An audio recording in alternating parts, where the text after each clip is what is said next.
Good morning বন্ধুরা। আজ 16 August শনিবার। আজকের অসম তথা সমগ্র বরাক উপত্যকার বিশেষ বিশেষ খবরগুলি হল: ভারত থেকে অভিবাসী অপরিচিত সন্দেহজনক নাগরিকদের এক একজন করে খুঁজে বের করে ভারত থেকে বের করে দেওয়া হবে। শুধু অসম নয়, দেশের সব রাজ্যে অবৈধ লোকের বিরুদ্ধে উচ্ছেদ চালানো হবে। গতকাল স্বাধীনতা দিবসের দিন গর্জে উঠলেন প্রধানমন্ত্রী নরেন্দ্র মোদী। গতকাল স্বাধীনতা দিবস উপলক্ষে লালকেল্লায় ভাষণ দিতে গিয়ে অবৈধ নাগরিকদের বিরুদ্ধে এভাবেই প্রতিক্রিয়া ব্যক্ত করলেন প্রধানমন্ত্রী নরেন্দ্র মোদী। প্রধানমন্ত্রী বলেন, অবৈধ অনুপ্রবেশকারীরা সাবধান। ভুয়ো প্রমাণপত্র নিয়ে কোনো অনুপ্রবেশকারী ভারতে থাকতে পারবে না। ভারতকে অনুপ্রবেশকারী মুক্ত করতে হবে। শুধু অসম নয়, দেশের বাকি সব রাজ্যেও অবৈধ অনুপ্রবেশকারীদের বিরুদ্ধে উচ্ছেদ হবে বলে মন্তব্য করেন প্রধানমন্ত্রী নরেন্দ্র মোদী।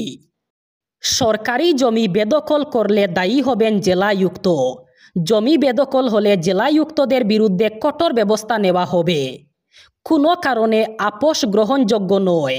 স্বাধীনতা দিবসের ভাষণে সরকারি জমি দখল নিয়ে জেলায়ুক্তদের কড়া বার্তা দিলেন মুখ্যমন্ত্রী ডক্টর হিমন্ত বিশ্ব শর্মা। অসমিয়া জাতির সুরক্ষা নিশ্চিত করতে এবার শুরু হয়েছে যুদ্ধ। জমি বেদখল হলেই জেলায়ুক্তদের বিরুদ্ধে নেওয়া হবে কঠোর ব্যবস্থা। জেলায়ুক্তদের সতর্ক থাকতে হবে যে রাজ্যে এক টুকরো সরকারি জমিও যেন বেদখল না হয়। বেদখল হলেই সেই জেলার আয়ুক্তের বিরুদ্ধে ব্যবস্থা নেবে সরকার। আর পিন দিয়ে ইউনিফাইড পেমেন্ট ইন্টারফেস অথবা ইউপিআই লেনদেন নয়, আগামী দিনে বায়োমেট্রিক পদ্ধতিতে টাকা দিতে পারবেন গ্রাহক। ইতিমধ্যেই যা চালু করতে কোমর বেঁধে লেগে পড়েছে national payments corporation of India অথবা এনপিসিআই। সূত্রের খবর, নতুন ব্যবস্থায় মুখমণ্ডলগত পরিচয় এবং আঙ্গুলের ছাপে করা যাবে আর্থিক লেনদেন। যদিও তা কবে থেকে চালু হবে সেটা এখনও জানা যায়নি। বর্তমানে ইউপিআই ব্যবহারের সময়ে গ্রাহককে 4 অথবা 6টি নম্বরের পিন লিখতে হয়। লেনদেন চলাকালীন কোনো অবস্থাতেই সেটি ভুলে গেলে চলবে না। কিন্তু মোক্ষম সময়ে পিন ভুলে যাওয়ার কারণে বহুবার সমস্যার মুখে পড়েছেন ব্যবহারকারীদের একাংশ। তাদের কথা মাথায় রেখেই এই ডিজিটাল পদ্ধতি চালু করছে ইউপিআই। পরিষেবার মান উন্নত করতে এই সিদ্ধান্ত নেওয়া হয়েছে বলে স্পষ্ট করেছে এনপিসিআই। বর্তমানে স্মার্টফোনকে আনলক করতে অনেকে আঙ্গুলের ছাপ অথবা মুখমণ্ডলগত পরিচয় ব্যবহার করে থাকেন। সূত্রের খবর, এই ডিজিটাল ব্যবস্থাকেই ইউপিআইয়ের সঙ্গে জুড়ে নিতে চাইছে কেন্দ্র। এনপিসিআইয়ের দাবি, নতুন পদ্ধতি চালু হলে ইউপিআইয়ের অ্যাকাউন্টে ঢোকা হ্যাকারদের পক্ষে খুবই কঠিন হবে।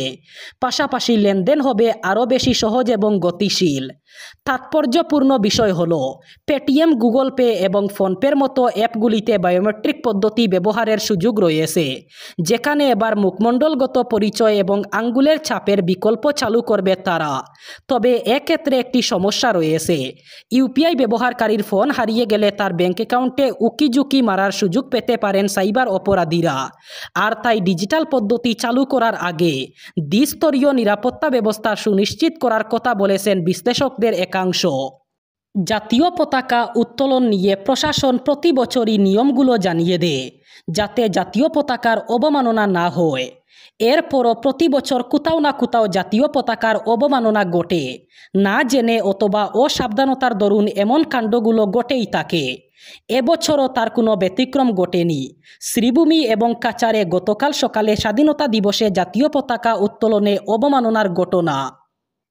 এদিন শ্রীভূমি জেলা বার অ্যাসোসিয়েশনের কার্যালয়ের সামনে কিছুক্ষণ উড়ল উল্টো জাতীয় পতাকা।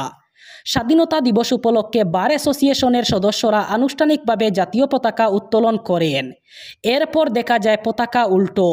কিছুক্ষণ উড়ার পর এক সদস্যের নজরে পড়লে মুহূর্তে নামানো হয়। এদিকে ৭৯তম স্বাধীনতা দিবসে ঘটে গেল কাছাড় জেলায় আরেক কাণ্ড। পরপর 2বার জাতীয় পতাকা উত্তোলন শিলচর পলিউশন কন্ট্রোল বোর্ডের। প্রথমবার জাতীয় পতাকা উত্তোলনের পরই পতাকাটি উপর থেকে মাটিতে পড়ে যায়। এ নিয়ে কার্যালয়ের কর্মীদের মধ্যেও এক অভাবনীয় পরিস্থিতি দেখা দেয়। পরে আবার উত্তোলন করা হয় জাতীয় পতাকা। পরিবেশ পরিলক্ষিত হয়। যারা নাগরিকত্ব দেবে বলে চিৎকার করে, তারা নাগরিকত্ব কেড়ে নেওয়ার ব্যবস্থা করে। এসআইআরের নামে একটা এনআরসি করার প্রক্রিয়া চালাচ্ছিল এবং এখনও চালাচ্ছে। এই মন্তব্য করেন বাংলার মুখ্যমন্ত্রী মমতা বন্দ্যোপাধ্যায়। এই প্রসঙ্গে বিজেপি শাসিত অসম সরকারকেও আবার নিশানায় করেছেন মুখ্যমন্ত্রী।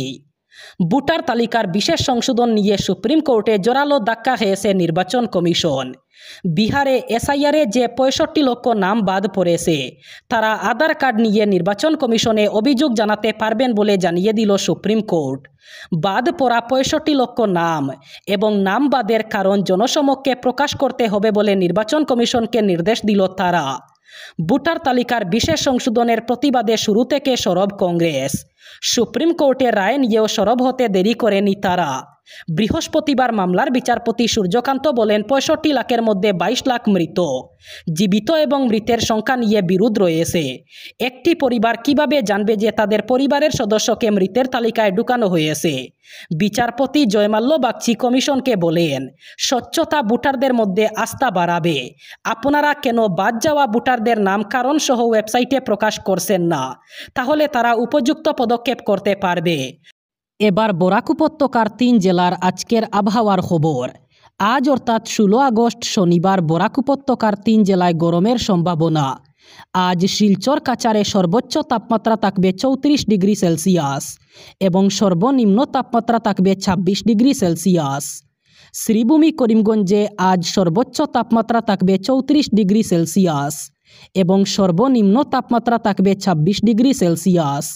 হাইলাকান্দি জেলায়ও আজ সর্বোচ্চ তাপমাত্রা থাকবে 34 ডিগ্রি সেলসিয়াস এবং সর্বনিম্ন তাপমাত্রা থাকবে 26 ডিগ্রি সেলসিয়াস।